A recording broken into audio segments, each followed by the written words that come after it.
Hello, my name is Tim Moore, and I am the interim pastor at Fifth Avenue Baptist Church in Huntington, West Virginia. So Fifth Avenue is my home church. I grew up here, I was baptized here. This church ordained me into the ministry. It's the place where I had funerals for my dad and my mom. So it has a rich history for me personally, and it's really a unique privilege to get a chance to come back and serve the congregation in this capacity, and it's this important transition time. So it gives me a window in kind of what the church has been, but then also through the decades of continuing to have friends who call this their spiritual home, an insight into the congregation, and now as the interim pastor to see it from a whole different level.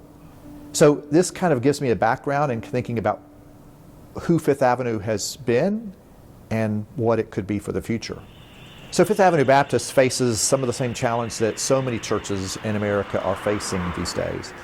It's a congregation that has had a proud history. It's been a downtown church for more than 100 years. And like many downtown churches, it has faced issues of some declining membership, and also trying to figure out how you take this church with stained glass windows and a huge pipe organ and turn that into a worship and a fellowship community for the 21st century. Like so many other congregations across this country, less people are going to church. The people who come to church come less frequently because our lives are so busy compared to a couple generations ago.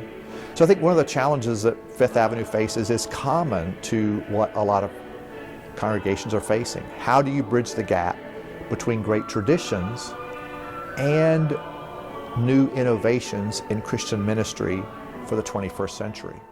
As leaders in the community tend to less frequently also be leaders in churches, Fifth Avenue has had a new sense of how does it understand its place in this city and town, and how does it continue to be a place that nurtures leadership in the community, the business community, university area, but to also connect with people who see themselves in all sorts of facets of life. One other challenge I think I would say in regards to Fifth Avenue is that it is a university town that is still trying to figure out how do you do college ministry in the 21st century, because it's a different landscape than what it was 50 years ago. You might also say one of the challenges the church has is rebuilding its staff. Currently, almost all the positions on staff are interim positions. In part that became because the previous pastor and his wife were both ministers in the church. So when they left, we lost the two leading positions in terms of staff leadership. Recently also this year, we've lost two staff members who have become pastors of new congregations. So much of the staff needs to be recreated by the lead pastor. That's a challenge. It's going to be something that's going to take place over a couple of years, but it's also an opportunity. For the person who becomes pastor of this congregation, they will get to really drive who comes on staff and in what positions. So in this part of our search process, we're using a system that was led by Center for Healthy Churches, in which a congregation has conversations around the table, and everybody goes ahead and fills out forms and information, but the key is they're bringing their ideas for a table conversation. And we've had 3 big events, congregational conversations, if you will, about the past and the present and the future. And several things sort of filtered up out of those conversations. One is this congregation's sense of calling to missions and ministry to this community and beyond. Fifth Avenue is a congregation that feels embedded to the city of Huntington and tries to do its ministry in this community. And when we talked about past, present, and hopes for the future, that was an almost immediate response as to one of the most important things that people think of when they think of this congregation. So, in fact, one of the questions we asked people was, why do you stay here? What keeps you coming back? And missions to the community was one of the highest things that people mentioned. The second thing that came out was this congregation's rich tradition in worship, both in its music ministry and in the ministry of the pulpit. How does preaching in a community church like this impact the whole community? So in terms of both missions and worship ministries, the congregation named things that really are part of the DNA of this church, that need to continue in the 21st century in nuanced ways that fit the age and the times in which we live. Another item that was very strong in those conversations was the ministry to children and to youth in our congregation and beyond. That this church has had strong leadership and ministry in those areas. I'm a product of that. Not only did I go through my childhood and teenage years here, but this church supported me when I went off to seminary in Andover Newton in Boston, and when I began my ministry in the Charlotte metropolitan area in North Carolina. This congregation has a heart for children and for young people and for launching them into their lives. These were all things that were mentioned in these conversations.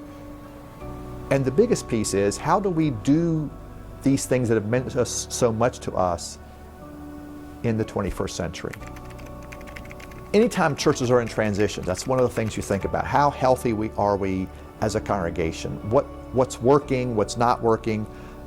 Sometimes in transitions, congregations can get negative. What went wrong? How did things not work out? Why are things not working the way we want them to? But I would say that there's a lot of things that depict the health of this congregation.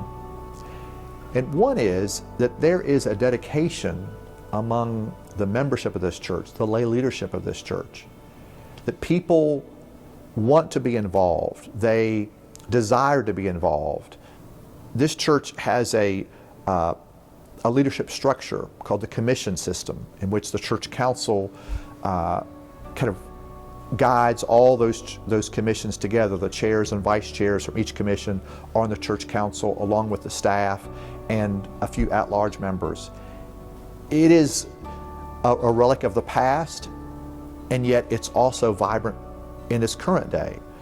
A lot of Baptist churches had similar types of models for leadership, congregational leadership in the past, and have changed precisely because they couldn't get people to do this job anymore. Fifth Avenue is a place where lay people love the commitment of living out their calling as a follower of Jesus and how they guide this church. I find that refreshing when we live often in a culture where people just want to come in the back doors of a church, enjoy a wonderful worship service, and then walk right back out. And this is not that congregation. People want to be involved, both in the hands-on ministries and missions the church does, but also in the planning of those ministries and missions. I would say that because you have people who are leaders in the community, in business, at the university, that you have people who are used to leading things and guiding things. And sometimes that might make it feel like we're like herding cats here. And it's easy sometimes for the commission system to kind of go off on different tangents.